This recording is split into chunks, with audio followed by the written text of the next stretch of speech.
এবার আসছে, দেখো আসছে।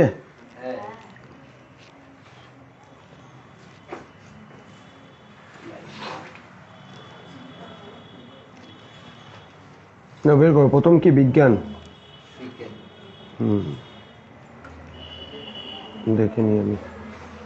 হ্যাঁ এসছে।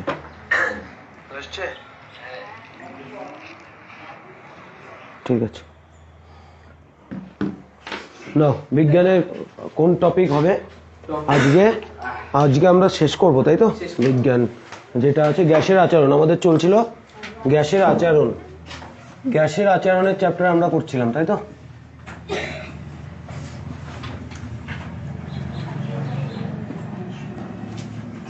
ঠিক আছে, বিহেভিয়ার অফ গ্যাসেস আমরা যেগুলো করেছি সেটা হচ্ছে, আমরা কি কি আলোচনা করেছি? আমরা আলোচনা করেছি যে প্রথমেই আদর্শ গ্যাস যেগুলো আছে, আদর্শ গ্যাসের চাপ ও আয়তন সংক্রান্ত সূত্র কোনটি? তিশান বল। চাপ ও আয়তন সংক্রান্ত সূত্র কে দেয়? চাপ ও আয়তন সংক্রান্ত সূত্র, আদর্শ গ্যাসের চাপ ও আয়তন সংক্রান্ত সূত্রটি যদি বলা হয়, বয়েলের সূত্র। ঠিক আছে, এবং তারপরে আমরা বয়েলের সূত্র আলোচনা করেছি। বয়েলের সূত্রের ধ্রুবক কি ছিল? বয়েলের সূত্র ধ্রুবক কি ছিল? ভর এবং উষ্ণতা। বয়েলের সূত্র বলা হয়েছে যে আদর্শ গ্যাসের ক্ষেত্রে যদি নির্দিষ্ট ভরের কি থাকে, গ্যাস থাকে, আর যদি উষ্ণতা স্থির থাকে, তাহলে চাপ ও আয়তনের মধ্যে সম্পর্ক কি হয়? ব্যস্ত সমানুপাতিক। বোঝা গেল? ব্যস্ত সমানুপাতিক মানে কি? চাপ বাড়লে আয়তন কি হবে?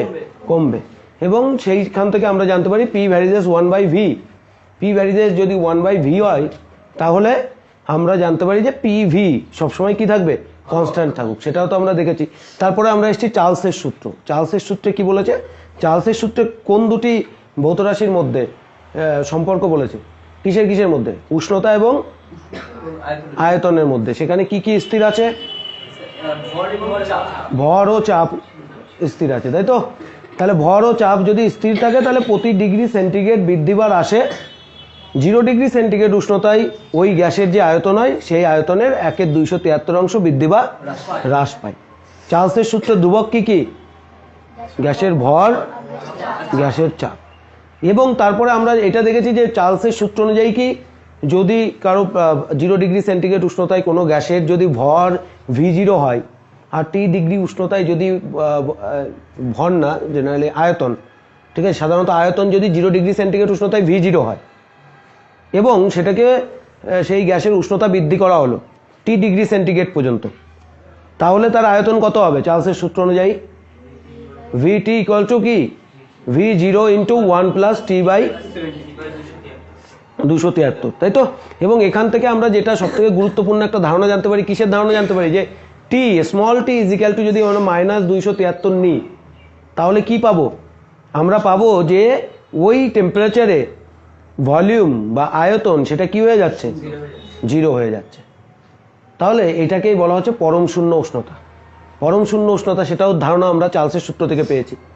চার্লসের সূত্র আলোচনা করতে করতে তারপরে আমরা কি করেছি? পরম স্কেল সম্বন্ধে একটা ধারণা এসছে। ঠিক আছে, পরম স্কেল জেনারেলি কি? -273 ডিগ্রি, যেটা পরম শূন্য উষ্ণতাকে 0 ধরে একটা টেম্পারেচারের স্কেল করা। বোঝা গেল? যেখানে -273কে আমি 0 ধরলাম, এবং সেটা লর্ড কেলভিন তৈরি করেছেন বলে তার নাম হচ্ছে কেলভিন স্কেল। ঠিক আছে, এবং তার এককও কি ধরা হয়? পরম শূন্য, পরম স্কেলে বা অ্যাবসোলিউট টেম্পারেচার যেটা হয়, অ্যাবসোলিউট টেম্পারেচারের একক কি? কেলভিন। সেখানে কিন্তু ডিগ্রি টিগ্রি ইউজ করা হয় না। সেখানে -273 ডিগ্রি সেন্টিগ্রেড বা পরম শূন্য উষ্ণতাকে কত ধরা হয়? 0 ধরা হয়। তাহলে 0 কেলভিন থেকে আমরা সেই একই মাপে, সেলসিয়াস স্কেলের যে মাপ আছে সেই মাপে আস্তে আস্তে এগিয়ে যাই, কোনো অসুবিধা নেই। ঠিক আছে, এবং আরেকটা স্কেল আমরা যেটা আলোচনা করেছিলাম, ফারেনহাইট স্কেল। তাহলে আমরা 3টে উষ্ণতার স্কেল জানি, একটা হচ্ছে সেলসিয়াস, একটা ফারেনহাইট, আর একটা কেলভিন। যার মধ্যে সবসময় মনে রাখতে হবে কোন স্কেলে ঋণাত্মক ভ্যালু পাওয়া যায় না? কেলভিন স্কেলে। কেননা কেলভিন স্কেলে 0 কেলভিন সমান সমান -273 ডিগ্রি, আর মহাবিশ্বে বা এই ইউনিভার্সে এই 0 কেলভিন বা -273 থেকে নিচের উষ্ণতা পাওয়া সম্ভব না। Even we can not rich to the -273 degree centigrade, মানে অ্যাবসোলিউট 0 টেম্পারেচারও আমরা রিচ করতে পারি না। কেন পারি না সেটাও তো জানি। তার আগেই গ্যাস বা যেগুলো আছে সেগুলো কি হয়ে যাবে?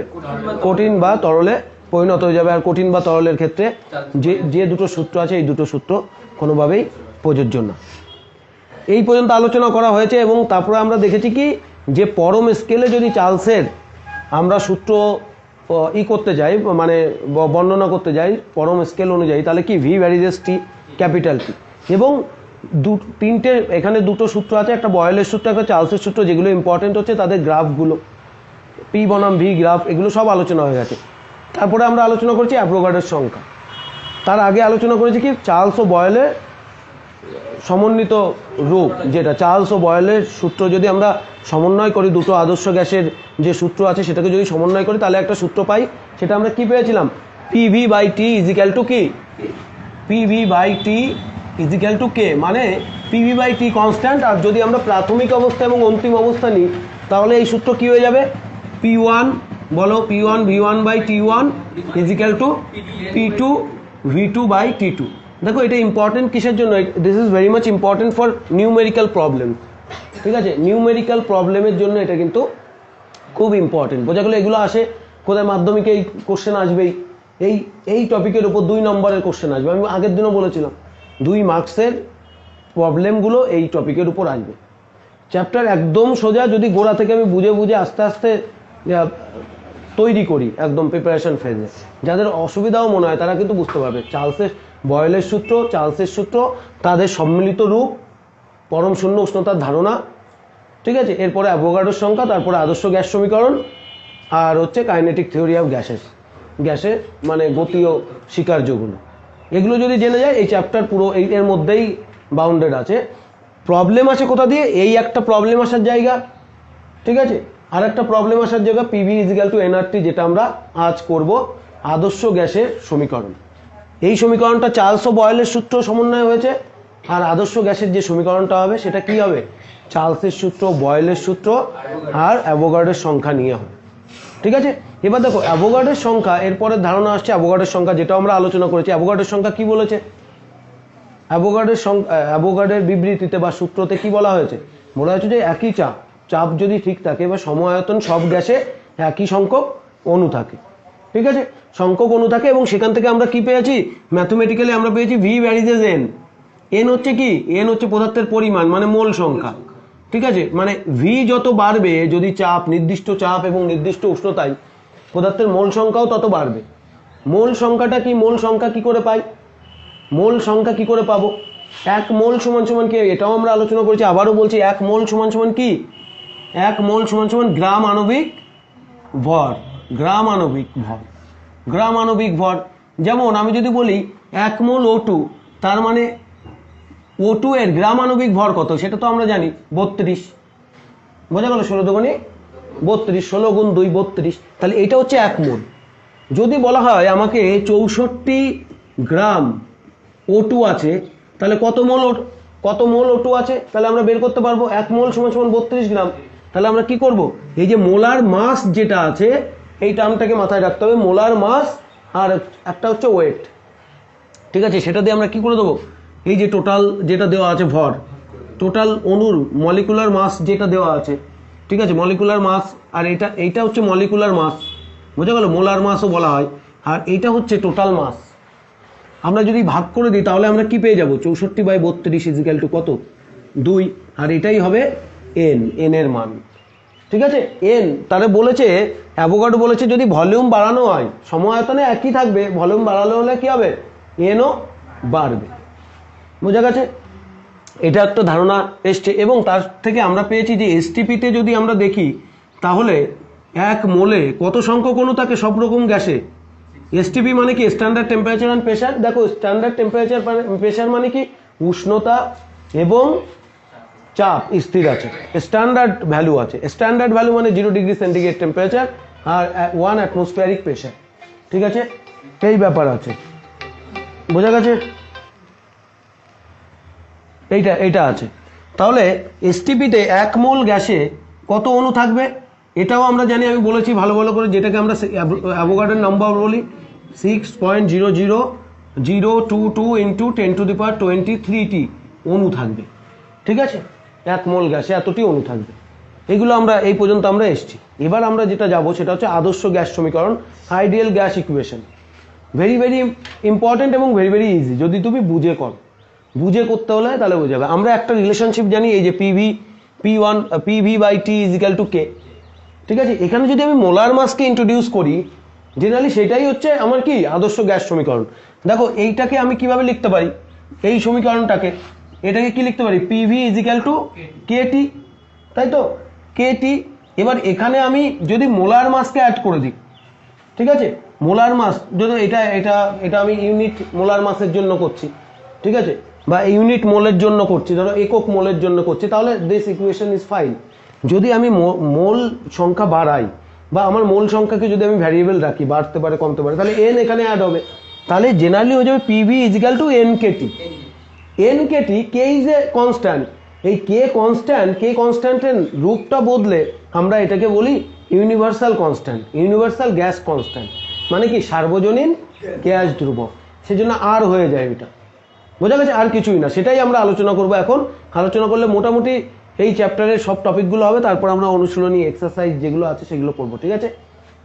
দেখো তাহলে আমরা শুরু করব হচ্ছে কি আদর্শ গ্যাস সমীকরণ। আদর্শ গ্যাস সমীকরণ হবে তো, আদর্শ গ্যাস সমীকরণ হবে। তার আগে সবার যেগুলো টাস্ক ছিল ফ্রেশের, সেগুলো করা হয়েছে সবার?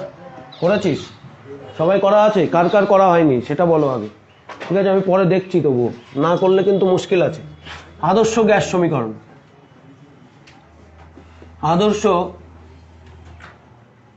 আদর্শ গ্যাস সমীকরণ,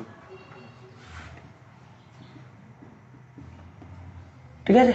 আদর্শ গ্যাস সমীকরণ আমরা দেখছি যে n মোলের কোনো গ্যাস নিলাম, ঠিক আছে, n মোলের, আমি আমার মতো করে তোমাদের বোঝানোর জন্য করছি, বইতে সুন্দরভাবে লেখা আছে, সেটা প্রিপেয়ার করে যাবে যদি একবার বোঝা যায়। বোঝার কিচ্ছু নেই এখানে, শুধু দেখো কত সোজা, ঠিক আছে। n মোলের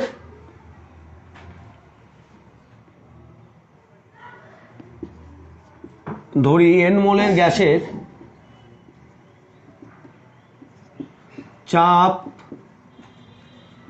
আয়তন ও উষ্ণতা, চাপ, আয়তন ও উষ্ণতা যথাক্রমে, ঠিক আছে, P, V এবং T।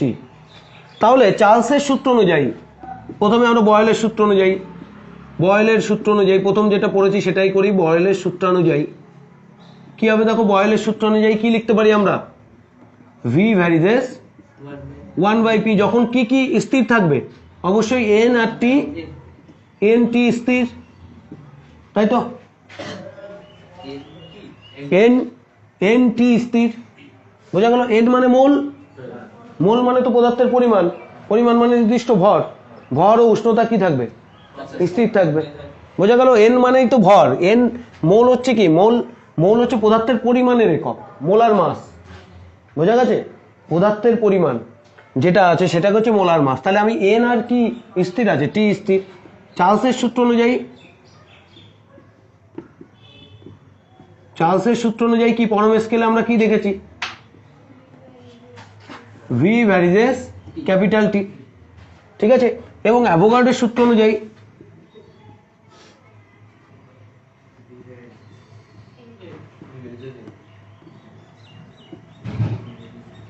অনুযায়ী আমরা কি জানি, V ভ্যারিজেস n। এখানে কি হবে বলো, কি কি স্থির থাকবে, অন্য দুটো রাশি স্থির, n and P স্থির, বোঝা গেল, বা কনস্ট্যান্ট, আর এখানে T and PT স্থির হয়ে গেল। দেখো সবগুলো আমি বলছি, আমি কি বলেছিলাম, পদার্থের ভর ও উষ্ণতা স্থির থাকলে, ঠিক আছে, এই গ্যাসের ভর ও উষ্ণতা যদি স্থির থাকে তাহলে গ্যাসের আয়তন চাপের সঙ্গে ব্যস্ত অনুপাতে পরিবর্তিত হয়। গ্যাসের ভর ও উষ্ণতা যদি স্থির থাকে তাহলে পরম স্কেলে চার্লসের সূত্র অনুযায়ী কি আয়তন উষ্ণতার সঙ্গে সমানুপাতে পরিবর্তিত হয়, ঠিক আছে। এবং অ্যাভোগাড্রোর সূত্র অনুযায়ী যদি চাপ ও উষ্ণতা স্থির থাকে, তাহলে কি হবে, সম-আয়তন সকল গ্যাসে একই পরিমাণ অণু থাকবে। তাহলে ওই দুটো চাপ ও উষ্ণতা যদি আমি স্থির রেখে দিই তাহলে কি হবে, তাহলে আমার যদি আমি আয়তন বাড়াই, ঠিক আছে, মোল সংখ্যা বাড়বে, বোঝা গেল? সেটাই ব্যাপার। এবার তিনটেকে যদি কম্বাইন করি, কম্বাইনিং দিস থ্রি, তাহলে আমরা কি পাবো দেখো। সুতরাং 1 2 3 লিখতে পারো, 1 2 3 থেকে পাই, ঠিক আছে? তাহলে ভি ভ্যারিজেস এটা যদি হয় যৌগিক ভেদের সূত্র অনুযায়ী কি হবে? V varies 1/p into T into N. তাহলে আমরা লিখতে পারি কি V varies 1/p into T into N, or বা V T N N T by P, বা V is equal to N R T. N R T আমি পরে নিচ্ছি তোমাদের বোঝার সুবিধার্থে। V varies P V varies কি হচ্ছে? N T. এবার দেখো এই যে প্রপোর্শনালিটি সাইন আছে এইটা যদি উঠে যায় তাহলে আমাদের কি বসবে? একটা কনস্ট্যান্ট বসাতে হবে, সেই কনস্ট্যান্টটাই হচ্ছে আর, ঠিক আছে? আর এন টি, বা আমরা যদি একটু ভালো করে লিখি তাহলে কি হয়ে যাবে? P V is equal to N R T. এটাই হচ্ছে আদর্শ গ্যাস সমীকরণ। এটাই কি গ্যাস সমীকরণ? আদর্শ গ্যাস সমীকরণ, যেখানে পি সমান সমান কি? পি সমান সমান হচ্ছে চাপ, ঠিক আছে? ভি সমান সমান কি? আয়তন। এন সমান সমান কি? মোল সংখ্যা। এবং আর সমান সমান কি বললাম, যেটা ইউনিভার্সাল গ্যাস কনস্ট্যান্ট বা সার্বজনীন গ্যাস ধ্রুবক, এবং টি ইজ ইকাল টু উষ্ণতা, পরম স্কেলে উষ্ণতা, তাই তো? পরম স্কেলে উষ্ণতা, বা উষ্ণতা বললেও হবে, কেননা ক্যাপিটালে আছে, আমরা বুঝে নিতে পারবো এটা পরম স্কেলে আছে। নাহলে তো এটা পাওয়া সম্ভব না। সেলসিয়াস স্কেলে ভি ভ্যারিজেস আমরা টি দেখাতে পারবো? সেই তো লেখচিত্রই আসবে না। বোঝা গেছে? তাহলে এইটা হচ্ছে বেসিক ফর্ম, ঠিক আছে, আদর্শ গ্যাস সমীকরণে। এইটা একটুখানি খাতায় লিখে রাখো, গ্যাস সমীকরণ, বা এইটুকু মানে একদম অল্পভাবে, যাতে মাথায় থাকে ক্লাসরুমের ভাইবটা, যখন রিভিশন হবে তখন। বোঝা গেল? এটা ভেরি ভেরি ইম্পর্টেন্ট, এখান থেকে অনেক অঙ্ক আসবে। এটা একটা মডিফিকেশন আছে যেটা দেওয়া আছে আরও, একটুখানি সেটা করবো। এটা লিখে নেওয়া হলে আমি সেটা করে দেবো। যেখানে যার বুঝতে অসুবিধা হবে সঙ্গে সঙ্গে বলবা, ঠিক আছে? না বললে কিন্তু বুঝতে পারবে না যে কি হচ্ছে। চার্লসের সূত্র, বয়েলের সূত্র দিয়ে এটা করে দাও।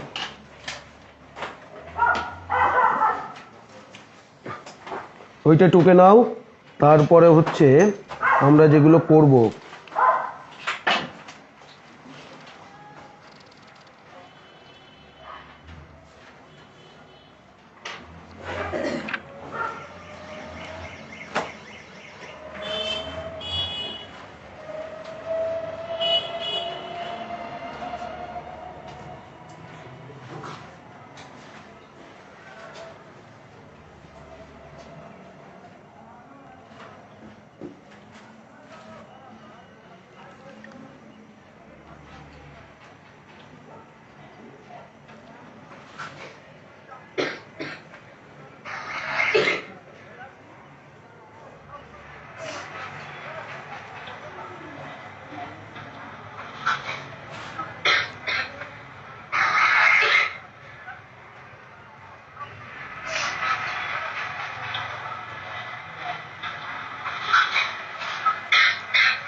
মিউট করে দাও তো, মিউটের অপশন আছে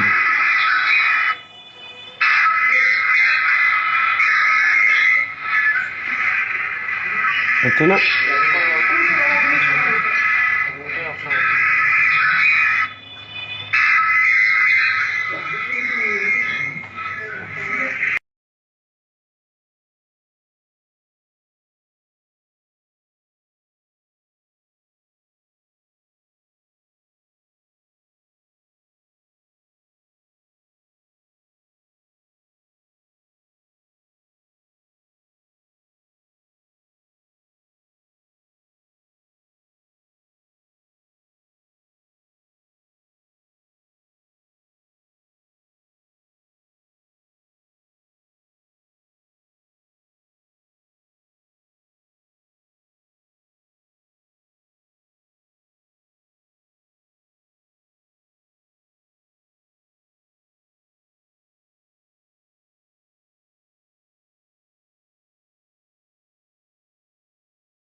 হয়েছে?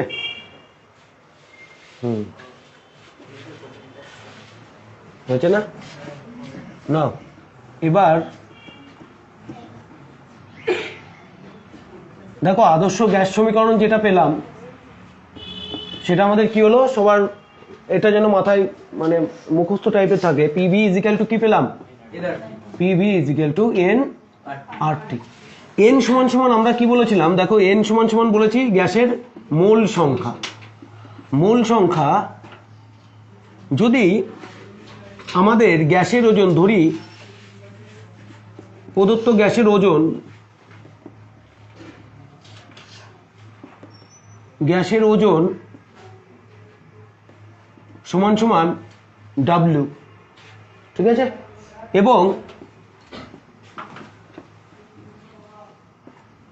গ্যাসের মোলার ভর মানে 1 মোল গ্যাসের ভর সেটা যদি ক্যাপিটাল এম হয়, তাহলে এই সমীকরণটাকে আমরা রিরাইট করতে পারি with the aid of this গ্যাসের ভর এবং কি গ্যাসের ভর এবং গ্যাসের মোলার ভর। বোঝা গেল? তার মানে কি আমরা কি লিখতে পারি? তাহলে আমরা লিখতে পারি এন ইজিক্যাল টু কি হবে, যেটা আমরা একটু আগে দেখালাম, ডব্লিউ বাই এম, গ্যাসের ভর যা আছে ডিভাইডেড বাই মোলার ভর, গ্যাসের ওজন বা ভর যা আছে ডিভাইডেড বাই মোলার ভর। যেমন আবার উদাহরণ দিচ্ছি, আমি যদি বলি O2 কত আছে, 126 গ্রাম O2 আছে, ঠিক আছে, বা ধরো 96 গ্রাম O2 আছে, তাই তো? তাহলে এটা হয়ে গেল আমার কি গ্যাসের ওজন। আর O2 এর মোলার ভর কত? 32 গ্রাম, তাই তো? মোলার ভর কত? 32 এম। তাহলে আমার এন সমান সমান আমরা লিখতে পারি, আমরা যদি মোল সংখ্যা বের করতে হয়, এটা তো মোল সংখ্যা, মোল সংখ্যা তো, মোল সংখ্যা কত মোল আছে, ঠিক আছে? তাহলে মোল সংখ্যা যদি বের করতে হয় তাহলে আমাদের কি করতে হবে, 96 ডিভাইডেড বাই 32 और W by M equal to আমরা পেয়ে যাব 3 মোল, এন ইজিক্যাল টু 3 পেয়ে যাব। তাহলে আমরা এই সমীকরণটাকে রিরাইট করছি PV is equal to W by M into R T, और PV is equal to WRT divided by M। এইটা হচ্ছে আমাদের ফাইনাল সমীকরণ। কেননা অঙ্কে এই স্ট্রেট ফরওয়ার্ড যেটা দেওয়ার, এটা যদি দিয়ে দেয় তাহলে তো ভালোই, তাহলে সলভ করতে আমাদের কোনো অসুবিধা নেই। যদি আমাদের গ্যাসের ভর বা গ্যাসের ওজন আর গ্যাসের মোলার ভর দিয়ে দেয়, হ্যাঁ বলো H2 বা কোনো কিছু একটা বলে দিল, তখন আমাদের কি করতে হবে? তখন কোন ফর্মুলা ইউজ করতে হবে? তখন ফর্মুলা ইউজ করতে হবে এটা, PV is equal to WRT by M, যেখানে W is equal to গ্যাসের ওজন আর গ্যাসের মোলার ভর। বোঝা গেছে? এবার যেটা এক্সটেন্সিভ টাস্ক রয়েছে সেটা হচ্ছে এই যে আর সার্বজনীন গ্যাস ধ্রুবক, এই আর এর একক কি হবে, আর এর মাত্রা কি হবে, এগুলো নির্ণয় করো। বোঝা গেল? দেখো আর এর একক এবং মাত্রা আমরা নির্ণয় করব, এইটুকু আগে লিখে নাও, এইটুকু লিখে নাও, এইটুকু ভেরি ভেরি ইম্পর্টেন্ট। এইটা এই সূত্র থেকে আসলে থেমে থাকলে হবে না, এখানে শুধুমাত্র N is equal to W by M বসালেই আমরা আর একটা মডিফাইড ভার্সন পেয়ে যাব, যেটা কিন্তু ম্যাথের জন্য খুব ভালো, মানে ম্যাথ বা নিউমেরিক্যালস এর উপর দিয়ে দেয়। বোঝা গেছে? যতগুলো নিউমেরিক্যালস বা যা কিছু আছে সবগুলো এরকম টাইপের ভার্সনে দেবে। তাহলে PV is equal to WRT by M, যেখানে W সমান সমান গ্যাসের ভর বা গ্যাসের ওজন, R সমান সমান সার্বজনীন গ্যাস ধ্রুবক, T সমান সমান হচ্ছে পরম স্কেলে উষ্ণতা, M সমান সমান গ্যাসের মোলার ভর, P সমান সমান গ্যাসের চাপ, V সমান সমান গ্যাসের আয়তন। টোটাল এই ইকুয়েশনটা কোন গ্যাসের ক্ষেত্রে? আদর্শ না বাস্তব? আদর্শ গ্যাসের ক্ষেত্রে। বোঝা গেল? আদর্শ গ্যাসের ইকুয়েশন, কারণ যতগুলো ফর্মুলা আমরা ইউজ করেছি সেই সব ফর্মুলাতে আইডিয়াল গ্যাসের জন্যই সব ফর্মুলাগুলো ছিল, সেটা চার্লসের সূত্র হোক, বয়েলের সূত্র হোক বা অ্যাভোগাড্রোর সূত্র হোক। ঠিক আছে, এইটুকু লিখে নিলেই হবে। এবার দেখো আমরা এই সূত্র থেকে এবার আমরা কিসের মান বের করব? আর এর একক কি হবে। আর এর এককটা বের করার জন্য আমাদের কিছু কিছু একক জানতে হবে। এই সব এককগুলো কি? জেনারেলি আমরা কোনো রাশির একক তার সমীকরণ দেওয়া থাকলে সেখান থেকে বের করতে পারি, একটু ইজি টু ফাইন্ড আউট। এখানে আর ইজিক্যাল টু কি হবে? দেখো আর ইজিক্যাল টু কি লিখতে পারি? PV by N T. এন হচ্ছে মোল, তার মানে এন এর একক আমরা জানি কি হবে, মোলের একক পি, পি মানে কি? চাপ। চাপের একক কি? Newton per metre square. Newton per metre square. নিউটনের একক কি? Kg metre per second square. বোঝা গেল? Kg metre per second square মানে এই সেকেন্ড কোথায় চলে আসবে? নিচে চলে আসবে, তাই তো? যদি আমরা একটু ভালো করে লিখি, এই তো ব্যাপার হবে, kg metre per second square. তাহলে আমরা এটা কি লিখতে পারি? চাপের একক টোটাল আমাদের কি হয়ে যাবে? কেজি পার মিটার সেকেন্ড, তাই তো? লিখতে পারি এখানে চাপের জায়গায়। ভালো করে দেখো সবাই, আমরা কি করলাম? পি, পি সমান সমান কি? চাপ। চাপ হচ্ছে বল বাই ক্ষেত্রফল। বল বাই ক্ষেত্রফল। বলের একক এসআই পদ্ধতিতে কি? নিউটন। আর ক্ষেত্রফলের একক মিটার স্কোয়ার। বলের অভিকর্ষীয় একক হচ্ছে kg metre per second square. Kg metre per second square মানে কি? এই সেকেন্ড স্কোয়ার নিচে চলে আসবে, কেজি মিটার সেকেন্ড স্কোয়ার থাকলো। তাহলে এই মিটার দিয়ে মিটার স্কোয়ারকে কাটলাম, এখানে কি পাবো? মিটার পাবো। তাহলে আলটিমেটলি আমরা কি পাচ্ছি? চাপের একক kg per metre second square. Second square, তাই তো? Kg per metre second square. তাহলে আমরা এখানে লিখলাম এটা হচ্ছে kg per metre second square into, ঠিক আছে? কোনো অসুবিধা? কারটা লিখেছি, চাপেরটা, প্রত্যেকেরটা লিখবো। এবার আয়তনের একক কি? আয়তনের একক দেখো, আয়তনের একক হবে, আয়তন হচ্ছে ভি। ভি এর একক কি? M cube. তাহলে ইন্টু কি হয়ে যাবে? এম কিউব, তাই তো? M cube. আর এটা কিসের একক? এনটি। তাহলে নিচে কি আছে? মোল। এই যে মোল ইন্টু কেলভিন, ঠিক আছে? কেলভিন বা আমরা ডিগ্রি সেন্টিগ্রেড, যেটা আমাদের সুবিধা হবে আমরা দিতে পারবো। কোনো আছে পার ডিগ্রি, তো বললো না 1 ডিগ্রি কেলভিন আর 1 ডিগ্রি মানে ডিফারেন্স, যেটা পার ডিগ্রিতে বের করছি আমরা, সেই ক্ষেত্রে আমাদের কোনো অসুবিধা হবে না। মোল কেলভিনই দিলাম, কোনো ব্যাপার নেই। এবার ভালো করে লক্ষ্য করো, এটা কি হচ্ছে? মিটার স্কোয়ার হয়ে যাচ্ছে, তাই তো? তাহলে এইটা হয়ে যাচ্ছে আর সমান সমান kg metre square per second square, উপরে লিখলাম, ঠিক আছে? আর মোল কেলভিনকে নিচে লিখলাম। কোনো অসুবিধা আছে? এইটা কিসের একক একটু মনে হচ্ছে যে এটা, যদি আমি বলি এটাকে যদি আমি এইভাবে লিখি, ভালো করে দেখো তো, আর একটু চিনতে পারো কিনা? Kg into metre per second square into metre. চেনা যাচ্ছে? কেউ কি চিনতে পারছে? বলো কিসের একক? জুল। কার্যের একক দেখো, এটা বলের একক, কেজি মিটার পার সেকেন্ড। ভর ইন্টু ত্বরণ, ভর ইন্টু ত্বরণ, বল ইন্টু সরণ, কি হয়ে যাবে? বল ইন্টু সরণ, কি হয়ে যাবে? কার্য। তাহলে টোটাল উপরের এককটা কিসের একক? কার্যের একক। এইটুকু হচ্ছে বলের একক, আর এই মিটার হচ্ছে কিসের একক? সরণ। আর বল ইন্টু সরণ হলে কি হয়ে যাবে? কার্য। তাহলে কার্যের একক, ব্যবহারিক একক এসআই পদ্ধতিতে হচ্ছে জুল, ঠিক আছে? পার এই যে মোল কেলভিন। তাহলে আমার একক চলে এলো। কি একক এলো? সুতরাং আর ইজ ইকুয়াল টু, আর এর একক হচ্ছে এসআই পদ্ধতিতে, আর এর একক একটা যদি পেয়ে যায় তাহলে অন্যটা আমাদের বের করতে সুবিধা। তাহলে জুল পার মোল কেলভিন, ঠিক আছে? জুল পার মোল কেলভিন, বা মোল ইনভার্স দিয়েও থাকবে, কোনো অসুবিধা। কে ইনভার্স, মোল ইনভার্স। বোঝা গেছে? বলবে আর এর একক নির্ণয় করো। বোঝা গেল? আর এর একক নির্ণয় করো। এখানে আমি সমান সমান দিয়ে লিখেছি, তো তোমাদের তারাও মানে বোঝানোর জন্য করেছি। তোমরা এখানে যখন লিখবে এইটার পরে এটা সমান সমান দেওয়া যাবে না, এইটার পরে লিখতে হবে কি?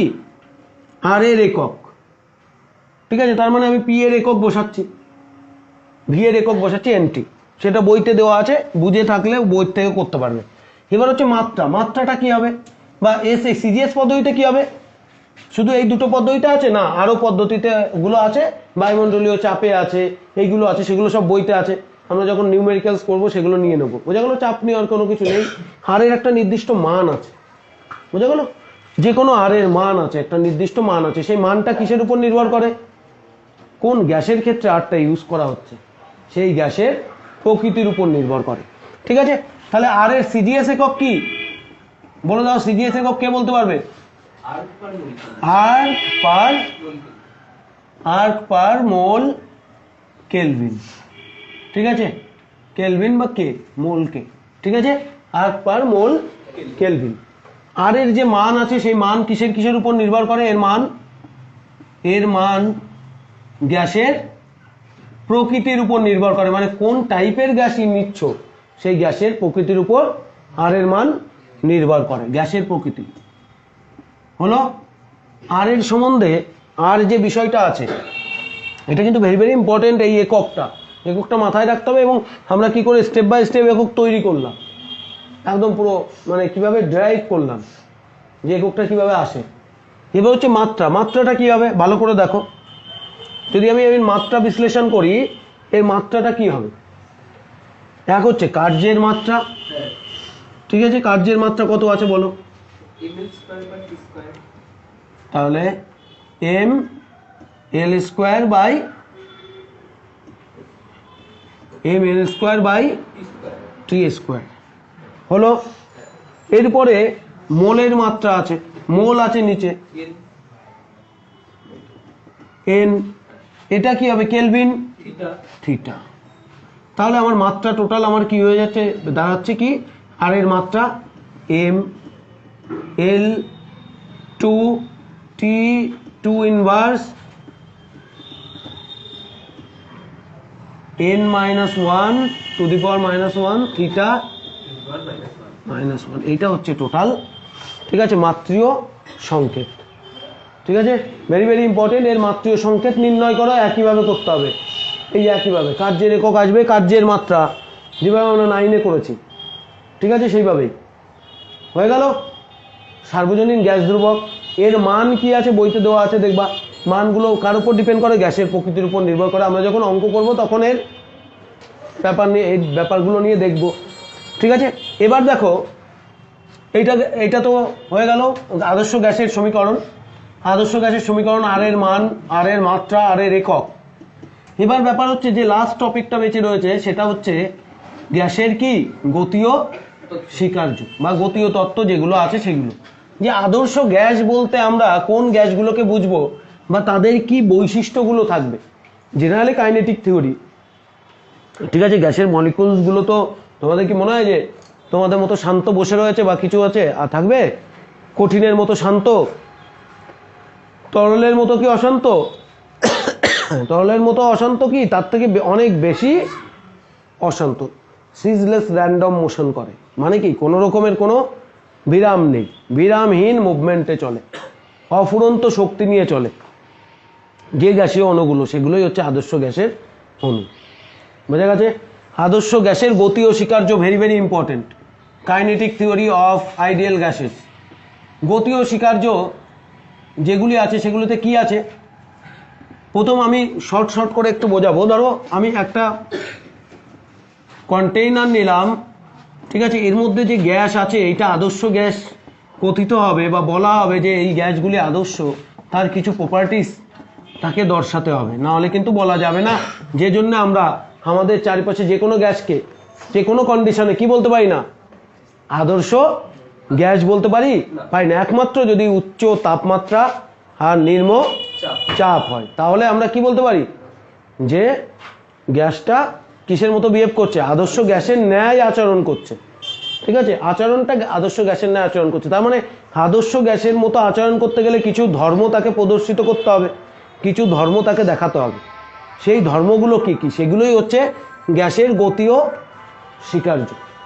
ঠিক আছে, একটাই হচ্ছে একটা প্রথম তো ব্যাপার হচ্ছে যে যে অণুগুলি থাকবে যে গ্যাসের ক্ষেত্রে থাকবে, ঠিক আছে, সেখানে এনরমাস মানে লার্জ নাম্বার অফ মলিকুলস থাকবে। এরকম না যে কিছু মানে কিছু মলিকুলস আছে, ফাইনাইট নাম্বার অফ মলিকুলস আছে, সেটা দিয়ে মানে আমি হয়ে গেলাম। Large number of molecules, identical molecules থাকবে।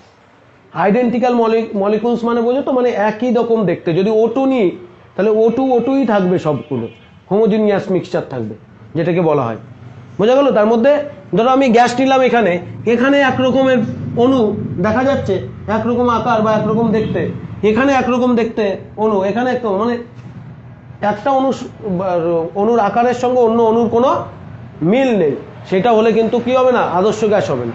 যদি হতে পারে, যদি আমি এটা O2, আমি একটা প্রত্যেকটা গ্যাসের ক্ষেত্রে আলাদা হতে পারে, ধরো আমি O2 নিলাম, H2 নিলাম, সেই ক্ষেত্রে তাদের শেপ আলাদা হতে পারে, কিন্তু H2 গ্যাসের প্রত্যেকটা অণুর শেপ কি হতে হবে, আইডেন্টিক্যাল হতে হবে যদি আদর্শ গ্যাসের ন্যায় আচরণ করতে হয়।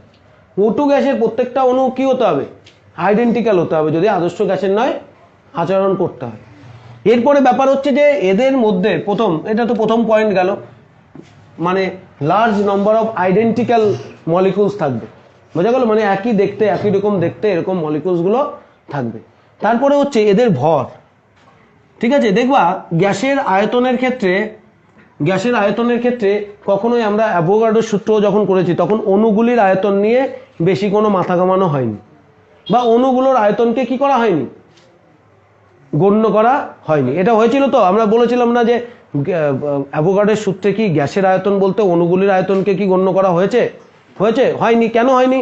কেননা অ্যাভোগাড্রো তো আদর্শ গ্যাস সমীকরণে আদর্শ গ্যাস নিয়ে করেছে। তো আদর্শ গ্যাস নিয়ে করলে এই অণুগুলো আলোচনা করা হয় না কেন? তার ব্যাপার হচ্ছে এখানে প্রত্যেকটা অণুকে পয়েন্ট মাস কনসিডার করা হয়।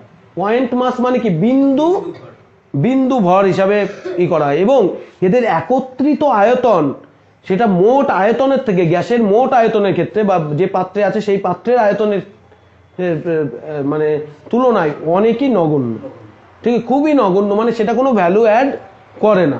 এই জন্যে গ্যাসের অণুগুলির আয়তনকে কি করা হয় না, কনসিডার করা হয় না। বিন্দু ভর তাদের কি আয়তন থাকবে, ঠিক আছে, 10⁻⁴ মতো, বোঝা গেছে। তাহলে সেই জন্যই কিন্তু যদি আদর্শ গ্যাসের অণু হতে হয় তাহলে তাকে কি হতে হবে, বিন্দু ভর হতে হবে, যার আয়তন নগণ্য হতে হবে। এবার এই ক্ষেত্রে বলে রাখি যে আমরা কেন উচ্চ তাপমাত্রায় আর নিম্ন চাপে গ্যাসের মানে বাস্তব গ্যাসগুলিকে আদর্শ গ্যাস ধরি। এই যে সেকেন্ড পয়েন্টটা বললাম, এই ধর্মটা প্রদর্শন করে। কি করে, উচ্চ তাপমাত্রায় কি হবে, গ্যাস বেশি হালকা হয়ে যাবে, তাদের ইন্টারমলিকুলার ডিস্টেন্স বা মিউচুয়াল ডিস্টেন্স, যেটা ইন্টারমলিকুলার আন্তঃআণবিক দূরত্ব কি হয়, অনেক বেড়ে যাবে। এবার বেড়ে যাবে, এতই বেড়ে যায় তাদের মধ্যে কি কোনো ফোর্স কাজ করে না, ঠিক আছে, এবং সেগুলো কিসের মতো আচরণ করে, এই পয়েন্ট মাস বা বিন্দু ভরের মতো আচরণ করে। সেই জন্য আমরা সেই কন্ডিশনে বলি যে বাস্তব গ্যাসগুলি উচ্চ তাপমাত্রা আর নিম্ন চাপে কিসের মতো আচরণ করে, আদর্শ গ্যাসের মতো আচরণ করে। এইটা হচ্ছে সেকেন্ড পয়েন্ট। থার্ড পয়েন্ট যেটা বললাম, এদের মধ্যে কোনো রকমের কোনো অ্যাট্রাকশন বা রিপালশন বলে কিছু নেই, বোঝা গেল, মানে একে অপরকে যে আকর্ষণ করে বা একে অপরকে যে বিকর্ষণ করে, এরকম কোনো আকর্ষণ বা বিকর্ষণ বল এদের মধ্যে নেই। এবার দেখো, এই আকর্ষণ বল বা বিকর্ষণ বল যদি না হয়, আমি সিঁড়ি থেকে উপরে উঠলাম, ঠিক আছে, ভালো করে ভেবে বলো আমার মধ্যে কি এনার্জি সঞ্চিত হয়েছে, কোন শক্তি সঞ্চিত হয়েছে, স্থিতি শক্তি। কিসের জন্য সঞ্চিত হয়েছে, কিসের জন্য, অভিকর্ষজ টানের জন্য, ঠিক আছে। আমি অভিকর্ষ টানের বিপরীতে কাজ করেছি, তার মানে আমি তার বিরুদ্ধে বিকর্ষণ বল দেখিয়েছি, সেই জন্য আমার মধ্যে একটা এনার্জি সঞ্চিত হয়েছে, পোটেনশিয়াল এনার্জি। এবার যখন আমি নিচে নামবো সেটা ওর দিকে আকর্ষণ হবে, এটা পোটেনশিয়াল এনার্জিটা কাইনেটিক এনার্জিটা ট্রান্সফার হয়ে আস্তে আস্তে গিয়ে সেই যেটা যত পোটেনশিয়াল ছিল আমার গ্রাউন্ডে তত হবে। যেহেতু এরা কোনো আকর্ষণ বা বিকর্ষণ বল প্রদর্শন করে না, ভালো করে শুনবা, বইতে আছে, ভালো করে শুনে নেবে, বইতে আছে, একবার পড়লেই কিন্তু হয়ে যাবে, বুঝে গেল। কোথাও কোশ্চেন হলে জিজ্ঞাসা করতে হবে, আর কোশ্চেন যদি না আসে মানে বিজ্ঞান বুঝেছো, মনে হচ্ছে বুঝেছো, কিন্তু বাড়ি গিয়ে আবার বেগ দেবে। যদি তখনই কোশ্চেন করা যায় তখন কিন্তু মানে সুবিধা হবে। তাহলে এর মধ্যে কি হবে, এদের মধ্যে কোনো আণবিক কোনো রকমের আকর্ষণ বা বিকর্ষণ বল নেই। যদি এটা কিসের অণু হয়, আদর্শ গ্যাসের অণু হয়। এবং এই যদি আণবিক কোনো আকর্ষণ বা বিকর্ষণ বল নেই, এর জন্য এদের পোটেনশিয়াল এনার্জিও কি জিরো, এদের কোনো পোটেনশিয়াল এনার্জিও নেই, বোঝা গেল। আবার আরেকটা ব্যাপার দেখো, পোটেনশিয়াল এনার্জি ডিপেন্ডস অন কি, মাস, হ্যাঁ, mgh আমরা জানি, ভর ইন্টু ত্বরণ ইন্টু উচ্চতা। যেহেতু এরা বিন্দু ভর 10⁻⁴, তাহলে এদের ভরও তো টোটালি নগণ্য, তাহলে পোটেনশিয়াল এনার্জি একদমই নগণ্য বা জিরো, যেহেতু আণবিক কোনো আকর্ষণ বা বিকর্ষণ বল নেই। এবং এরপরে হচ্ছে যে এদের মধ্যে তাহলে কি এনার্জি আছে, এনার্জি তো একটা আছে, সেটাই হচ্ছে 4 নম্বর পয়েন্ট, সেটা হচ্ছে এদের মধ্যে সবসময় কি শক্তি আছে, গতি শক্তি আছে। এরা কি করছে, এই এই যে পাত্রে রাখা হচ্ছে সেই পাত্রের মধ্যে তারা সিজলেস র্যান্ডমলি মুভমেন্ট করছে, মানে কি অবিরাম অণুগুলো কি করে যাচ্ছে, ঘুরে বেড়াচ্ছে, এখান দিয়ে যাচ্ছে ওখান দিয়ে যাচ্ছে। এখানে ধরো তোমরা এখানে গ্যাসের অণু আছে, তুমি মানে আন্তরাণবিক যদি গ্লাস দিয়ে দেখো তাহলে কি হবে, নানা রকম অণু আছে, সেই অণু দিয়ে অণুগুলো কি হচ্ছে একে অপরকে ধাক্কা মারছে, ঠিক আছে, এই করার জন্য, তার জন্যই তো চাপ আমরা অনুভব করছি পাত্রের দেওয়ালে আমরা কি গায়ে চাপ অনুভূত করতে পারি। এবং বলা হচ্ছে যে এই যে এদের গতিশক্তি, ঠিক আছে, এর গতিশক্তি কি হতে পারে, গতিশক্তির রেঞ্জ কেমন হতে পারে, এদের গতিশক্তি 0 to ইনফিনিটি হতে পারে, ঠিক আছে, 0 থেকে অসীম হতে পারে। এবং যখন এরা কলিড করছে, একে অপরের সঙ্গে সংঘর্ষ করছে অণুগুলি, ভালো করে শোনো, মানে কেন আদর্শ গ্যাস এবং কেন ইট ইজ নট পসিবল, মানে এই ইকুয়েশন মিলে সব কিছু করা। ইভেন যখন পরে বড় হয়ে থার্মোডাইনামিক্স পড়বে বা তাপগতিবিদ্যা পড়বে, তখন দেখবে যে ইভেন সব আইডিয়াল কন্ডিশন নিয়েও একটা ইঞ্জিন তৈরি করা যাচ্ছে না যেটা 100% এফিসিয়েন্ট, মানে 100% এফিসিয়েন্ট একটা ইঞ্জিন তৈরি করা ভীষণ ডিফিকাল্ট হয়ে যাচ্ছে, কারণ এতগুলো অ্যাজাম্পশন আছে, এই অ্যাজাম্পশন তার প্রকৃতিতে তার বিপরীতই ঘটছে সব, বোঝা গেল, মানে আদর্শ বলে আমরা যেগুলো অ্যাজাম্পশন নিচ্ছি তার বিপরীতই ঘটছে কিসে, প্রকৃতিতে।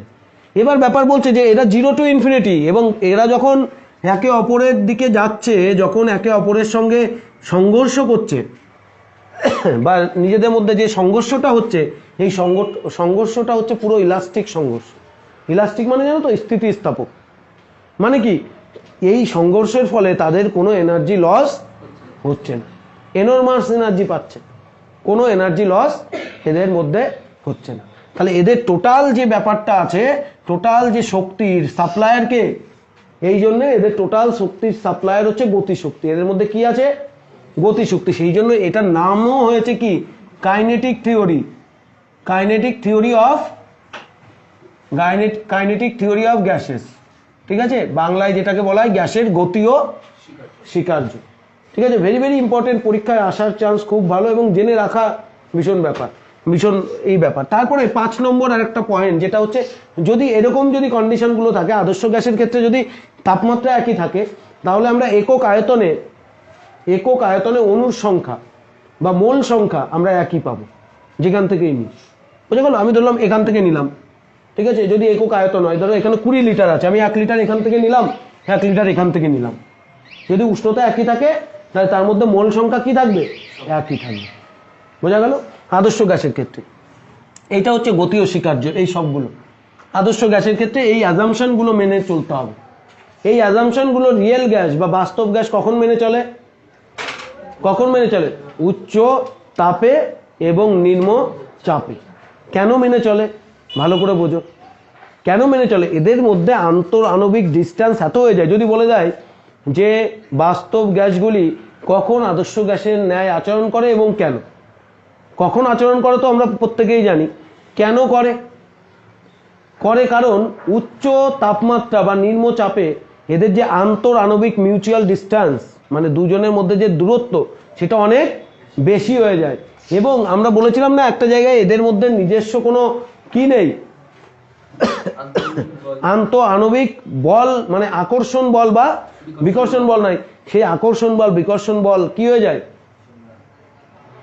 আকর্ষণ বা বিকর্ষণ বল অনেকটাই কমে যাওয়ার ফলে সেটা কি হয়ে যায়, নগণ্য হয়ে যায়, নগণ্য ধরা হয় এবং বলা হয় যে আদর্শ গ্যাসের ন্যায় আচরণ করছে। বাস্তব গ্যাসগুলি আদর্শ গ্যাস থেকে বিচ্যুতি হবার কারণ কি কি কারণ হতে পারে, এক তো প্রথম পয়েন্ট, বিন্দু ভর তো হবেই না, এদের কিছু ফাইনাইট মানে ভর থাকে, মানে কিছু একটা নির্দিষ্ট ভর থাকে, ঠিক আছে, প্রথম পয়েন্ট। যদি বলে কেন বাস্তব গ্যাসগুলি আদর্শ গ্যাসের থেকে বিচ্যুতি হয় বা আদর্শ গ্যাসের মতো আচরণ করে না, ঠিক আছে, এক হচ্ছে এদের যে মলিকুলসগুলো, বাস্তব গ্যাসের যে মলিকুলসগুলো আছে, ঠিক আছে, সেগুলো কিসের মতো আচরণ করে, বিন্দু ভরের মতো আচরণ করে না, সেগুলোর ফাইনাইট বা কিছু ভর আছে। আর একটা ব্যাপার কি, এদের মধ্যে আকর্ষণ বল বা বিকর্ষণ বল না থাকলেও কিছু একটা মানে শক্তি বা বল, মানে শক্তি না, জেনারেলি বল এদের মধ্যে কাজ করে। বাস্তব গ্যাসের মধ্যে ওই আণবিক আকর্ষণ বা বিকর্ষণ বল শূন্য হয় না। সেই জন্য বাস্তব গ্যাসগুলি কিসের মতো আচরণ করতে পারে না? আদর্শ গ্যাসের মতো আচরণ করতে পারে না। কোশ্চেন কি আসবে এইটাই, এখান থেকে কোশ্চেন আসার চান্স আমি ভেরি বলে দিচ্ছি সবসময়। গতীয় স্বীকার্যগুলি লেখো, ঠিক আছে? গ্যাসের গতীয় স্বীকার্যগুলি লেখো, মিনিমাম 3টে লিখতে হবে। 3 নম্বরে দিলে 5টা লিখতে হবে, বোঝা গেল? 5টাই লিখতে হবে। এবং বইতে দেওয়া আছে, বইতে কতগুলো করে দেওয়া আছে? 3টে তো 4টে তো আছে, হ্যাঁ 8টা দেওয়া আছে। দেখবা ওর মধ্যে উষ্ণতা বাড়লে গ্যাসের গতিশক্তি যত বাড়বে উষ্ণতা তত বাড়বে, ওই টপিকের উপরই দেওয়া আছে, বোঝা গেল? এরপরে আদর্শ গ্যাস থেকে বাস্তব গ্যাসের বিচ্যুতি হবার কারণ, ঠিক আছে? বাস্তব গ্যাসগুলি উচ্চ চাপ, এই উচ্চ উষ্ণতা এবং নিম্ন চাপে আদর্শ গ্যাসের মতো আচরণ করার কারণ কি, ঠিক আছে? কেন করে? এই 3খানা কোশ্চেন, এই 3টে কোশ্চেন আছে। এটা কিন্তু ভেরি ইম্পর্টেন্ট এই টপিকের থেকে পুরো। এবার আমরা অনুশীলনী সলভ করবো, বোঝা গেছে? তারপরে আমি শর্ট কোশ্চেনগুলো দেবো, এরপরে এক্সামের ডেট দেবো, মান্থলি টেস্টের। দেখো অনুশীলনীগুলো বের করো, বের করো কি আছে। কি হয়েছে তোর?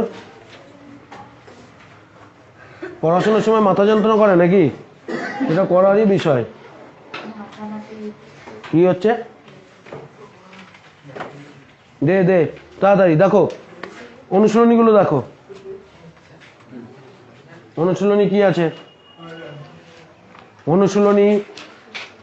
অনুশীলনীতে কি আছে? এদিকে পড়ো, এদিকে এক একজন করে পড়, ও পাশ থেকে পড়, এই পাপায়ের থেকে পড়। দেখো প্রথম যেটা আছে সেই অনুশীলনীটা বের করো। প্রথম হচ্ছে কিসের? মাইতি বেড়া সাতটার অনুশীলনী। প্রথমে এসটিপিতে 2.24 লিটার অধিকার করে, বল। এসটিপিতে 2.24 লিটার অধিকার করে। বলো কি হবে? এখানে অপশনগুলো দেওয়া আছে, দেখো। এসটিপিতে 2.24 লিটার অধিকার করে। এসটিপিতে 22.4 লিটার অধিকার করে কি? 1 মোল, তাই তো? আর 1 মোল মানে হচ্ছে গ্রাম আণবিক ভর। এবার প্রথমে কি দেওয়া আছে সেটা দেখে নাও। যা হবে 10 দিয়ে ভাগ হবে যার, সেটাই হবে অ্যান্সার। যার গ্রাম আণবিক ভর 10 দিয়ে ভাগ করা আছে, ভালো করে বুঝো। এখানে বলেছে এসটিপিতে কি দেওয়া আছে বলো আমাকে।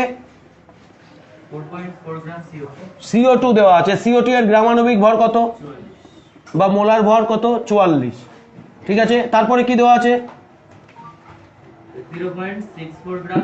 না 0.6 না, কোন গ্যাসগুলো দেওয়া আছে সেগুলো বলো। SO2 এর কত হবে? SO2 এর কত? সালফারের কত? সালফার কত নম্বরে আছে? ওখানে কত দেওয়া আছে? জি 0.640, তাই তো? 64, এটা হচ্ছে 32, আর এটা কত? 16 দুগুণী 32, একাই 32, তাই তো? 32 64। তারপরে কার্বন দেওয়া আছে। কার্বন কত হবে? 24। তারপর আর 16 গ্রাম অক্সিজেন দেওয়া আছে, কত হবে? 32। ভালো করে বোঝো কেন আমি এগুলো লিখলাম, প্রত্যেকটা গ্রাম আণবিক ভর লিখেছি, বোঝা গেল? আমাকে কন্ডিশন দেওয়া আছে এসটিপিতে কত? 2.24 লিটার, ঠিক আছে? 24 লিটার সমান কত গ্রাম? এবার এতগুলো দেওয়া আছে, প্রত্যেকটা আমার কি গ্রাম আণবিক ভর বের করতে হবে। বের করে আমি দেখে নিলাম। যদি তুমি একবার দেখো তাহলে দেখো মোল কত মোল থাকে? 1 মোল থাকে কততে? এসটিপিতে 1 মোল থাকে 22.4 লিটারে থাকে 1 মোল। ভালো করে বোঝো, 1 লিটারে থাকে 1/22.4, আর 2.24 লিটারে কি থাকবে? 1 × 2.24/22.4, এখানে নিচে হবে 100। যদি দেখো ভালো করে, আরে শুরু হয়ে গেছে ওই যে, হ্যাঁ বাজাও। এই দেখো 1/10 মোল। কত মোল? 1/10 মোল। তাহলে প্রত্যেকে গুণ করব, যার হবে সেই হবে অ্যান্সার। 4.4 × 1.10 কত? 6.4 ইন্টু 1.10 কত 2.4 ইন্টু 1/10 3.2। দেখো কোনটা আছে প্রথমটাই 4.4 বোঝা গেল বোঝা গেছে 22.4 কত আছে 1 মোল একে কত 2.2 এসটিপিতে ঠিক আছে ওকে বাই বাই লাইভ এখন প্রোগ্রাম হোক বন্ধ করে দাও